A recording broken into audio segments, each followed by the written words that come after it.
kulan wacan daawadayaal ku soo dhawaada wararka janalka oo banaadir qodobada aad caawa ku daawan doontaan waxaa ka qayb noqon doona Sacuudiga oo diiday danjiro cusub oo Soomaaliya u magacawday Riyaad qarax khasaare geystay oo ka dhacay degmo ka tirsan gobolka Hiiraan Soomaaliya iyo Itoobiya oo diiday inay saxiixaan xeerka isdhexgalka xoololeyda igad duqa Muqdisho oo qaabilay mas'uuliyiin ka socda WFP dowladda Soomaaliya oo faahfaahisay shir caalami ah oo Muqdisho ka dhici doona Somaliland oo laga dalbaday inay maalgashi la sameeyo wadamada dariska ah Faarax Macalin oo siyaasad xumada Kenya dhaleeceeyay Hirshabeelle oo xariga ka jirtay mashaariic cusub Kismaayo oo diyaaradda ay ka degtay maalmo kadib akhbaaradka caalamkan waxaad ku daawan doontaan banaabax rabashado watay oo ka dhacay dalka Haiti intaas waxay ahaayeen qodobada ugu waaweyn wararkeena caawa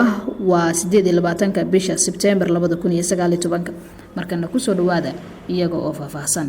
qarax khasaare geystay ayaa ka dhacay gobolka Hiiraan wararka laga helayo degmada Buulaburte ee gobolka Hiiraan ayaa sheegaya dad goobjoogayaal ayaa waxa ay sheegayaan in qaraxaasi uu ahaa miino la galiyay dhulka isla markaana uu ka dhacay suuq lagu iibiyo xoolaha oo ku yaala degmada Buulaburte ugu yaraan 2 ruux oo shacab ah ayaa la tilmaamayaa in qaraxaasi ku dhaawacmeen kuwa oo loola cararay isbitaalka guud ee Buulaburte hase yeeshee ma jirto khasaare inta ka badan oo ah dhimasho suuqa uu qaraxa ka dhacay ayaa waxaa la xusay in toddobaadkiiba mar ay isugu yimaadaan dad xoolo dhaqato ah iyo ganacsato halka keenta caanaha iyo qudaarta iyagoona ka keena tuulooyin hoostaga Buulaburte wali ma jiro wax war ah oo ka soo baxay maamulka degmada Buulaburte ee gobolka Hiiraan oo ay uga hadlayaan qaraxa ka dhacay degmada Buulaburte Kismaayo oo diyaaradda ay ka degtay maalmo kadib wararka naga soo gaaray magaalada Kismaayo ayaa waxa ay sheegayaan in diyaarad ka baxday magaalada Muqdisho ay maanta gaartay magaalada Kismaayo halka oo ay ka soo qaaday dad rakaab sida ay xaqiijiyeen goobjoogayaal iyo shaqaale ka shaqeeya garoonka Kismaayo ayaa sheegay inaysan jirin wax rakaab oo ay diyaaraddu ka qaaday magaalada Muqdisho marka laga reebo shaqaalaha diyaaradda iyo qalab caafimaad diyaaradda ayaa soo qaaday dad u badan shacab oo maalmihii ugu dambeeyay ku xayirnaa magaalada Kismaayo kadib markii dowladda dhexe ee Soomaaliya ay xayiraad saartay diyaaradihii tagi jiray magaalada Kismaayo mas'uuliyiin ka tirsan maamulka Jubbaland ayaa ku sugnaa garoonka xilligii ay diyaaradda ka degaysay duqa Muqdisho ayaa qaabilay mas'uuliyiin ka socday WFP xarunta aqalka hoose ee dowladda Xamar ayaa uu ka dhacay kulan u dhaxeeyay gudoomiyaha gobolka Banaadir ahna duqa Muqdisho Cumar Maxamuud Cumar Filish iyo madaxa ka socotay hay'adda qaramada midoobay u qaabilsan cunnada adduunka ee WFP qaybteeda Soomaaliya kulankaas ayaa ujeedkiisu ahaa sidii WFP iyo maamulka gobolka Banaadir ay isaga kaashan lahaayeen barnaamijyada lagu taageerayo arrimaha la xiriira wax soo saarka dalka iyo shaqo abuurka kulankan ayaa sidoo kale waxaa looga hadlay sidii xal waara looga gaari lahaa arrimaha barakacayaasha iyo sidii taageero dhab ah loogu sameyn lahaa qoysaska danta yar ee ku dhaqan magaalada Muqdisho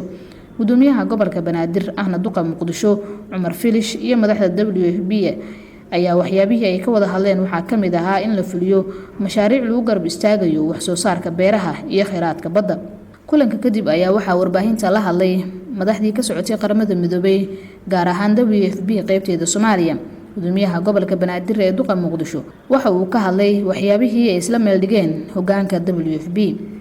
dowladda Soomaaliya ayaa faahfaahin ka bixisay shir caalami ah oo Muqdisho lagu qaban doono dowladda Soomaaliya ayaa faahfaahin ka bixisay shirka caalamiga ah ee madasha wada tashiga Soomaalida ee horaanta bishan soo socota lagu wado inuu Muqdisho ka furmo wasiir dowlaha xafiiska ra'iisul wasaaraha Cabdullaahi Xamuud ayaa sheegay in shirkan ay ka soo qayb gali doonaan dhammaan hay'adaha taageera Soomaaliya iyo dowladaha sidoo kale waxa uu tilmaamay in dhammaan lagu casuumay madaxda maamul goboleedyada ee xubinta ka ah dowladda dhexe ee Soomaaliya shirkan ayaa inta uu socdo waxaa diiradda lagu saari doonaa kobaca dhaqaalaha iyo horumarinta amniga Soomaaliya maamulka Hirshabeelle ayaa xariga ka jiray mashaariic hor leh oo laga hirgelinayo deegaanka Cadalle madaxweyne ku-xigeenka maamulka Hirshabeelle iyo wafdi uu hogaaminayay oo gaaray degmada Cadalle ayaa xariga ka jiray mashaariic horumarineed oo laga hirgelinayo degmo xeebeedka Cadalle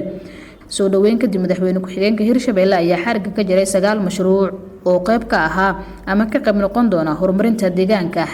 Cadalle waxaana kamid ah dhismaha xarun ay degmada yeelan doonto dhismaha guriga martida dhismaha guriga hooyooyinka dhismaha dugsiga hoose dhexe sare ee Sheekh Axmed Gabyow dhisida kawaanka xoolaha dhisida kawaanka malayga dhisida suuqa qudaarta dhisida garoonka kubadda kolayga iyo taalada nabadda ee Sheekh Axmed Gabyow dhanka kale Faarax Macalin ayaa siyaasad xumada Kenya ku eedeeyay inay tahay hoos u dhaca dhaqaalaha Faarax Macalin Dawaare ayaa sheegay in siyaasadda xun ee arrimaha dibadda Kenya ay horseeday inay maalqabeennada Soomaalida ah iyo kuwa qurbo joogta ah ay u wareegsadaan dalalka dariska la ah Kenya. Waxa uu sheegay in dalka Turkiga ay ku nool yihiin 150,000 oo qoys oo Soomaali ah kuwa oo deganaansho rasmi ah ka helay dalkaasi sidoo kalena guryo ka iibsaday. Waxa kale oo uu xusay in ganacsatada iyo maalqabeenka Soomaalida ay ka wareegeen dalka Kenya una wareegeen dalka Itoobiya. Faarax ayaa dhaqaalaha Kenya ee hoos u dhacay dusha ka saaray siyaasadda arrimaha dibadda Kenya oo sababtay in Soomaalida ay u wareegdaan dal aan Kenya ahayn oo daris la ah isla Kenya. Duulimaadka isagoo oo ka hadlayay waxa uu sheegay in Soomaalida garoonka Boole ee Addis ay ka helaan fiisaha sidoo kalena ay haystaan diyaarado Muqdisho iyo Addis Ababa toos u aada. Waxa uu dhaliilay siyaasad xumada madaxweynaha Kenya Uhuru Kenyatta iyo wasiiradiisa arrimaha dibadda Kenya ee Monica Juma oo sheegay in dalka Kenya ay dabarjab u geysteen oo ay dhabarka ka togteen. Dhanka kale Sacuudiga ayaa diiday danjiraha Soomaaliya ee u magacawday Riyaad. Dowladda Sacuudiga ayaa diiday inay warqadaha safiirnimo ka guddoonto Cabdixakiin Xasan Ibraahim Ashkir oo loo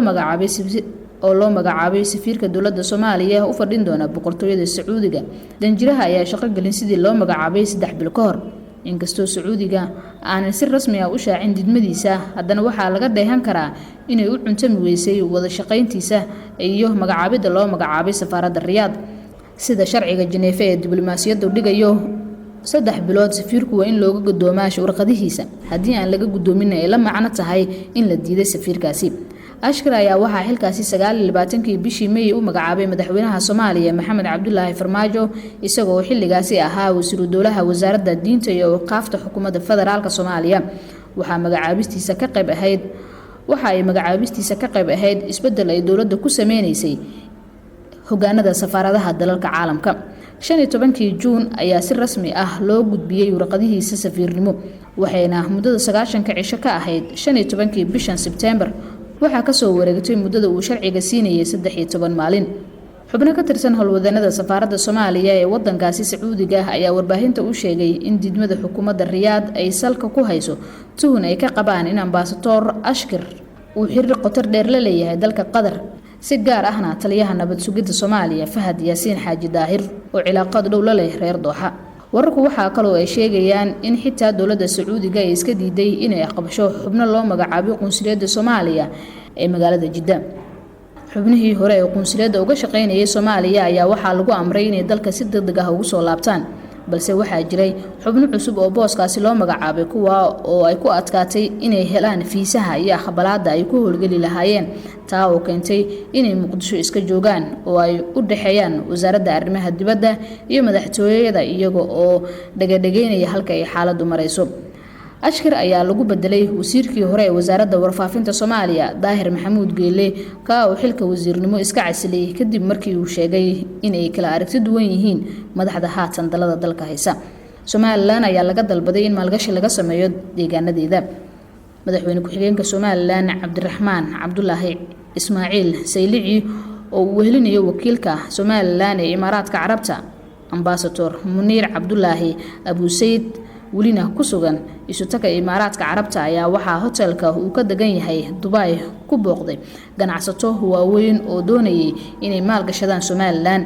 Kulankan madaxweyne ku-xigeenka uu la qaatay ganacsatada soo booqatay ayuu ujeedkiisa ahaa sidii ay uga qayb noqon lahaayeen horumarka ka socda Somaliland, gaar ahaan dhinaca maalgelinta iyo horumarinta dhaqaalaha ee oo dhan walba la xiriira. Waxa ayna ganacsatadaasi u soo bandhigeen madaxweyne ku-xigeenka Somaliland in ay daneynayaan inay maalgelin ku sameeyaan dhinaca beeraha, dalxiiska, warshadaha iyo inay ka sameeyaan gudaha Somaliland hoteelo waaweyn oo casri ah. Madaxweyne ku-xigeenka Somaliland Cabdiraxmaan Cabdullaahi Saylici oo ganacsatada uga mahadceliyay sida ay u daneynayaan Somaliland inay maalgashtaan ayaa ugu horreyn ku maragti qaaday ganacsatadaasi inay dalka yimaadaan oo ay soo indheeyaan horumarka iyo dadaalada maalgelineed ee ka jira Jamhuuriyadda Somaliland.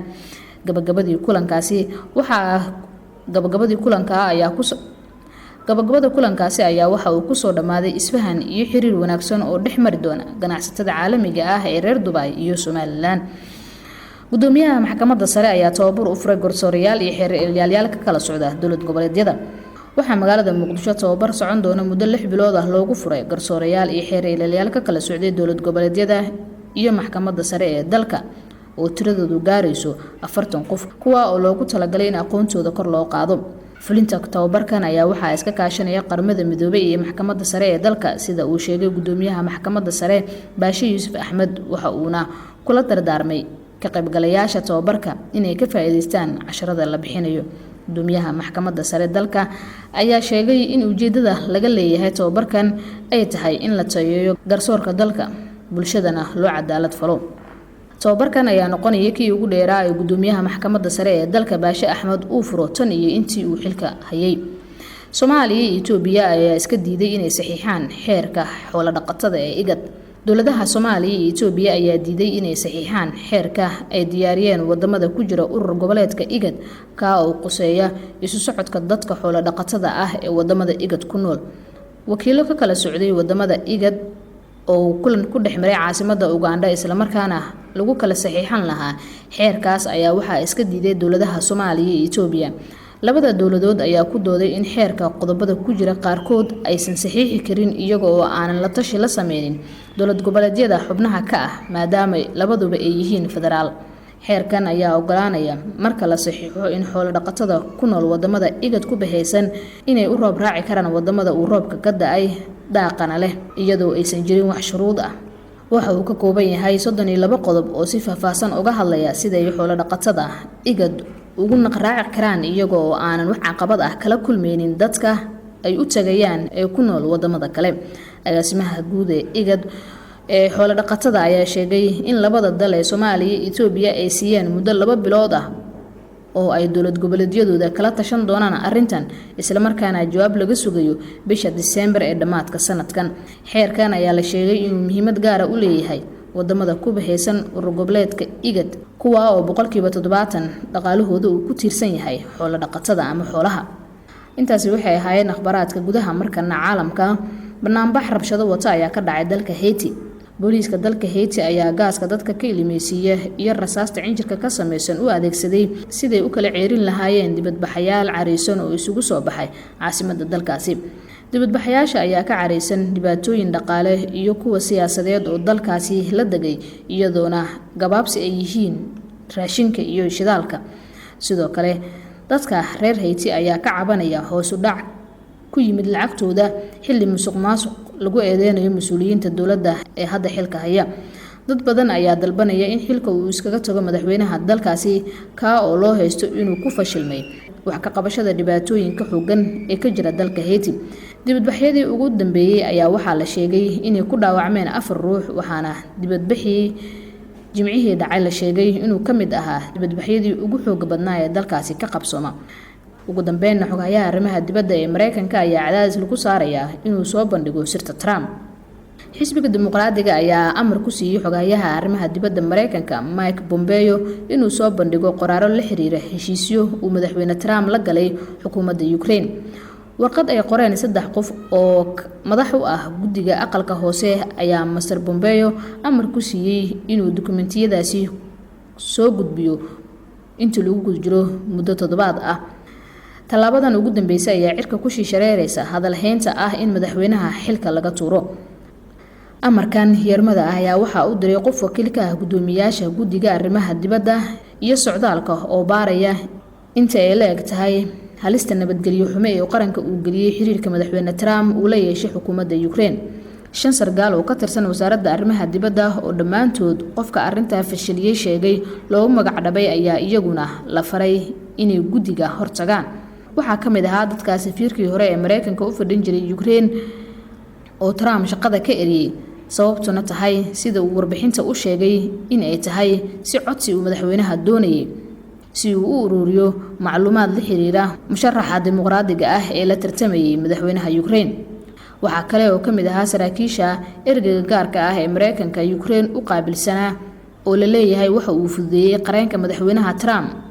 in uu soo qabanqaabiyo kulan madaxweynuhu la yeesho wakiilo ka socda dowladda Ukraine walow markaasi uusan xil rasmi ah ka haynin dowladda.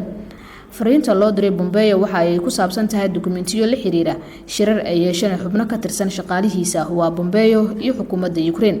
labada ballamood oo hore loogu qabtay inuu ku keeno qoraaladaas ayaa ka baaqday haatanse fariintu waa mar kale iyada oo sharci ah. inta ayaan kusoo afmeerayaa warkii fiidnimo ee aad ka daawanayseen janalka All Banaadir waad ku mahadsantahay daawashadaada.